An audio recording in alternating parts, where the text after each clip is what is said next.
From Reminder Media, this is Stay Paid, a sales and marketing podcast on a mission to help you close more deals and retain more business. Hosted by the VP of Marketing, Josh Stake, and Reminder Media's president, Luke Akery. So get ready to hear the golden nuggets that will allow you to live a life of freedom tomorrow, but only if you take action today.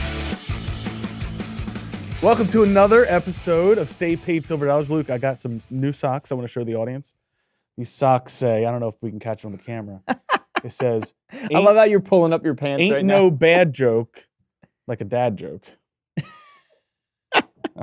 Dude, you're going to love this. So obviously, this is a teaser for the end of the podcast. I got a dad joke. So I want some around. good dad jokes. But Yeah. So obviously, I'm having my first kid right in February.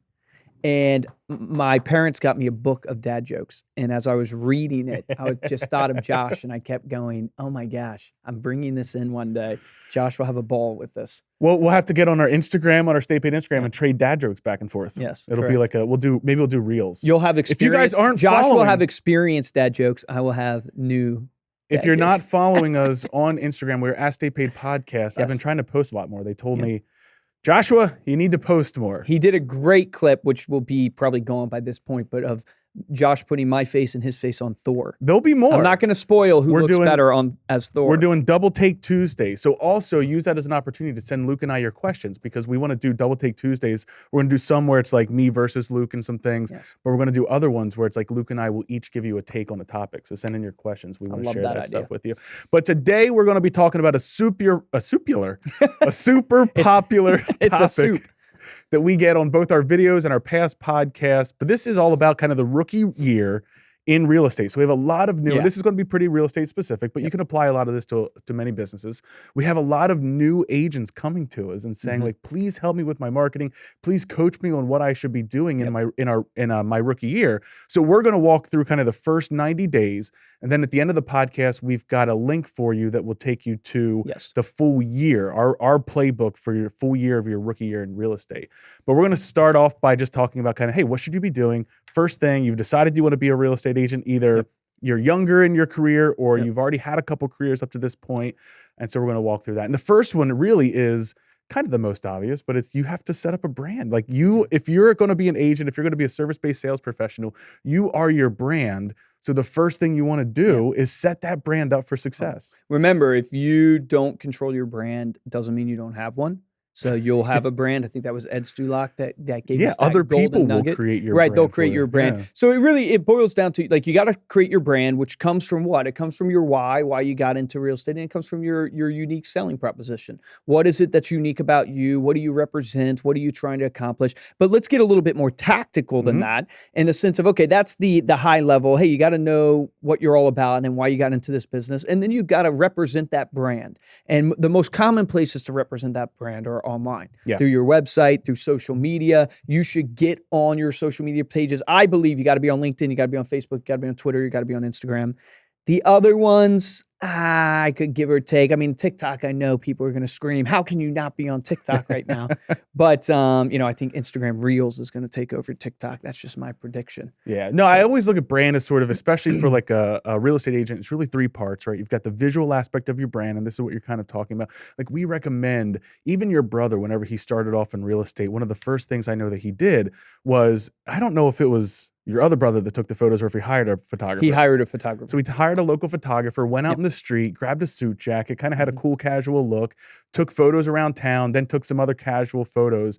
And the quality that's going to get you versus, and we tell people, hey, you can you have a professional camera in your pocket, you can take your own photo, but the quality of having a photographer come out and help you pose and kind especially for like 150, 250 and it gives you so much content that you can then use on your website, you can use on your social media. So it's the visual side of it, it's your logo. It's not expensive to have a logo designed. Well, I would also say, like, don't fool yourself. I know we don't want to think this way, but people 100% judge you first impression on just the quality of your imagery. I'm not saying necessarily the way you look, but it's the professionalism and the quality of your shots, the quality of what you're putting out there. They're going to make their judgment on what to expect from your services based on the quality. They're going to make that judgment. And that's okay. Like, you're going to attract your tribe. But be aware, like one of the critical things that Steve did that got him to 35 transactions his first year was he did a great website. He did great photos. And this kid had no money. He was making $28,000 a year. So I know that's a pain point for a lot of new business owners, a lot of new business or people in real estate. They have no money. You can still do it. Yeah. You can still The other do it. parts of your brand I would see is your voice.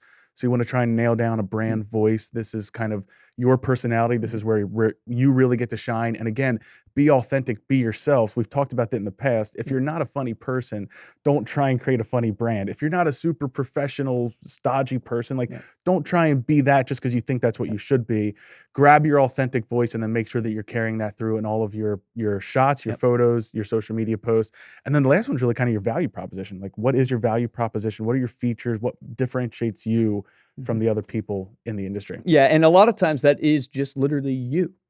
Like it's your personality. It might not be that you're the smartest at knowing the market. You haven't been in there for 20 years like the veteran. Yeah, look at someone like Ed Stulak. I mean, he's got such a quirky, cool personality. Yeah, that's just it. It's you. You're the product. Like you are the thing they're buying in a way. So I think your authenticity comes from just showcasing your true beliefs. Like, how do I showcase my authentic self? It's just your true beliefs. Don't be ashamed of your true beliefs. 100%. Next thing is you're going to want to build your database. This is probably the biggest question inside this question of how do I get started as a real estate agent is how do I build a database? Who do I put in my database? I don't have any past clients. How do I start marketing to people? Yeah, so your sphere is the most important. Right. So the majority of your business in real estate and any service-based sales is going to come from your sphere. That's your friends, your family. And here's the reality is you got to get over the feeling that you're going to be asking all your family for a favor because you are. Right. And you won't make it in this business if you're not willing to be like, hey, I need a favor. But understanding that it's not even a favor, the value that you're going to deliver, the passion you're going to deliver, the energy, the tenacity that, hey, this veteran has 100 transactions I'm focused on one transaction and that's yours. And that's what you're going to bring to the table. But you got to build your sphere. That's your friends, it's your family, it's your social routine. Everywhere that you're a part of, get those names and addresses and put them in a database. Yeah, you bring it up, church, gym, what's your social circle? What's your social routine? Who are the people you're meeting every day? The people you're running into, the people you can build friendships with, the people you can then ask for referrals, ask for repeat business. If you're coming from a previous career, add people that you know in that career, not because they live down the street and they're going to buy a house from you, but they're going to be able to provide you with referrals or get you connected with someone else. Past teachers. That's a great because they had a network. So there's a lot of past teachers that we run into. Yeah. And then also when it comes to asking your friends and family, like it really does boil down to belief. If you believe that you are in this business to help people, all of a sudden it doesn't sound like you're begging for favors. Like you truly believe that, hey, I'm here to help people and it'd be a shame if I don't tell you what I'm here to do. Well, that's a great transition into the next, which is generating leads. Yeah. Because after you build your database, it's like... Well, it's a way to build your database, but also something that you have to begin doing immediately. Correct. Don't wait until like you're halfway into your first year trying to get deals from your friends and family. Start getting out there and generating leads for yourself. Prospecting is the name of the game. Yeah. Like you have to, as a new agent, new business, you've got to be pounding the phones, door knocking, whatever that. How long a day? How many times should you be on the phone So I a day? always suggest to people a minimum 2 hours a day. Like you should at least a minimum 2 hours a day in the beginning. Spend freaking all day long. If you don't have something else to do, don't run towards the operational stuff. Run towards the prospecting. Where should you prospect if you're a new agent? Well, there's a couple areas where you can get transactions pretty quickly. One is expireds. 2 is FSBOs. 3 is hosting open houses for producers that already have listings that they don't want to be there on a Saturday. Those are great places to start because you need a transaction pretty quickly. And those are people that are actively looking to sell, and either they didn't have success, they don't believe in real estate, or you can attract buyers from a product that maybe is not yours yet, but you're doing it for a top producer. And that's how you can build kind of your immediate transactions. At the same time, you're going after your sphere, you're starting to build that brand for the long term. And so I always encourage people, man, if you're not prospecting all the FSBOs in your area, or at least 50 FSBOs in your area, you're missing out on a golden opportunity. Expireds, you can bring something different. What's the something you can bring different? That's your one and only. Like, hey, you're my one and only. I'm going to literally take this to the next level for you. I love your point about don't give into the temptation of getting sucked into the operations, because that's the easy part. Like it's so easy to want to sit there and spend time on, I got to build my website and I got to do this for my brand. Outsource that stuff.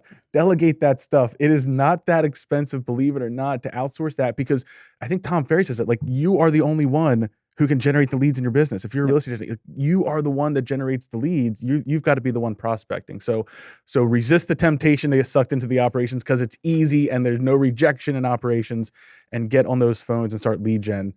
Next one is to really start getting some professional looking marketing. So you were talking about this a little bit for the podcast in terms of, hey, you don't have a ton of money when you get started off, but you got to look good. So, well, what I always tell people is like when you start off, you have your sweat equity because maybe you don't have check equity. So the biggest excuse that we hear from new agents getting into the business, and it's not even real estate, it's across all industries, is I don't have the money to spend, so therefore I'm not going to be successful. That's when you put in the sweat equity, right? You put in the door knocking, you put in the cold calling, you put in the pop buys, you put in the time that in the future, hopefully you can write a check for and not have to do it. You delegate it off like you're saying, or you start purchasing follow-up systems, follow-up programs, whether it's print marketing, email marketing, text messages, and you want to do this as fast as possible. Like, give you guys kind of a little benchmark is a lot of the coaches will teach when you look at your business as a whole and you get a transaction, you should take 10% of that money, and that's your marketing budget, 10%.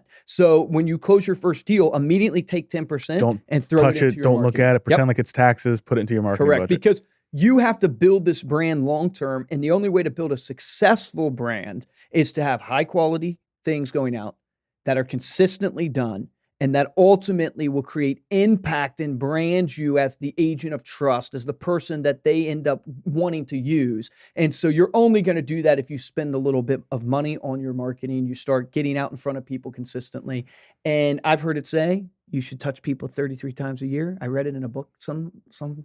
I've heard of this book. You've heard of this book? Yeah. Yeah, The Millionaire Real Estate Agent. So you got to figure out, how do I get in front of my sphere 33 times? Yeah. You have to build a marketing Start plan. mapping out and reverse engineering. And I think 33 is low. I have a financial advisor that's making $6 million a year off their business. There's a client of mine.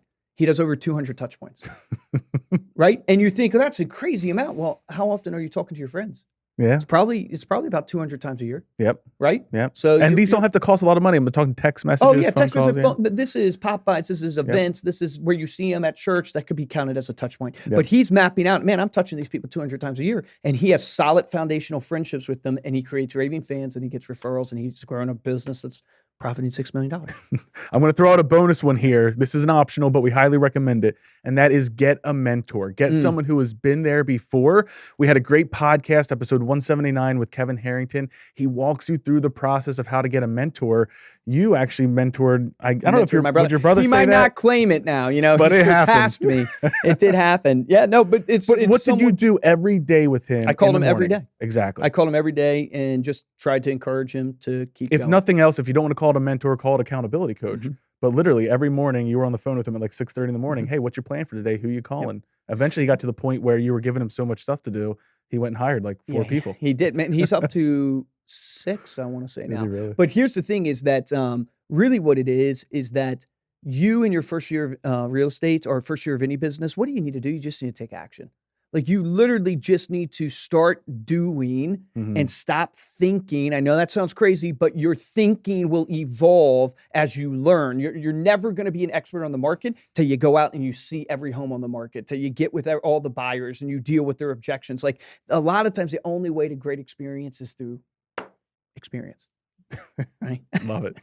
All right. So you can get our full guide on your having a super successful rookie year as a real estate agent at remindermedia.com/rookie. And if you are a rookie and looking for some low-cost tools really to start helping you get your email marketing out there to look as great as possible, you can go over to remindermedia.com/digital and check out our digital bundle as well. We can do a free month of the digital bundle for you. So thank you so much for listening. Head on over to Stay Paid Podcast for the show notes and those links that I mentioned, as well as the video of this episode so you can see my super cool socks. And if you're looking for ways to support the show, there's 2 ways we ask you to do that. First way is to rate us 5 stars on iTunes and to leave a comment. And the best way is to tell a friend about the podcast and share this on your social media. Luke, what's the difference between a piano, a tuna, and a pot of gold? I don't know. You can tune a piano, but you can't piano a tuna. Took a while for the audience to get back there. I saw Jesse's face. She was like, what? If you made it this far in the podcast, comment below. You guys, you can tune a piano. You're supposed to ask, what about the pot of piano blue? a tuna. Well, what about the pot of gold? I need to get stuck there. Did I say gold? Pot of gold? Yeah. Can I do this again? What did you say? No, that we're keeping this. Josh wants to do this again, but this is real, ladies and gentlemen. This is live on the air. This is like the third time. What was it supposed to be? I'm incredibly embarrassed. It's a piano, a tuna, and a pot of glue is what I was supposed to say. And then you're supposed to say, what about the pot of glue? And I say, I need to get stuck. Oh. If you've made it this far and you realize we butchered a dad joke, that's a wrap, ladies and gentlemen. For this episode of Stay Paid, I'm Joshua Stike. And I'm Luke Akreen. Here's your action item from this podcast. Memorize your scripts before you... No, I'm just kidding. That's not the action item. The action item is this, guys, pick one of these and implement it. And if I would encourage all of you, because I know a lot of you are not new in the business, the one you should be implementing if your business is not where it should be is really the lead generation. So many people slack off, pull back on their prospecting, pull back on their grinding it out, but that is truly what will produce the business that you want. And when you're in real estate, when you're in insurance, when you're in financial advising, you need to make sure you're generating the sales. Sales solves all pain. Remember this, the difference between a top producer and a mediocre producer in every single industry we've worked in, top producers take action. So take action on that today.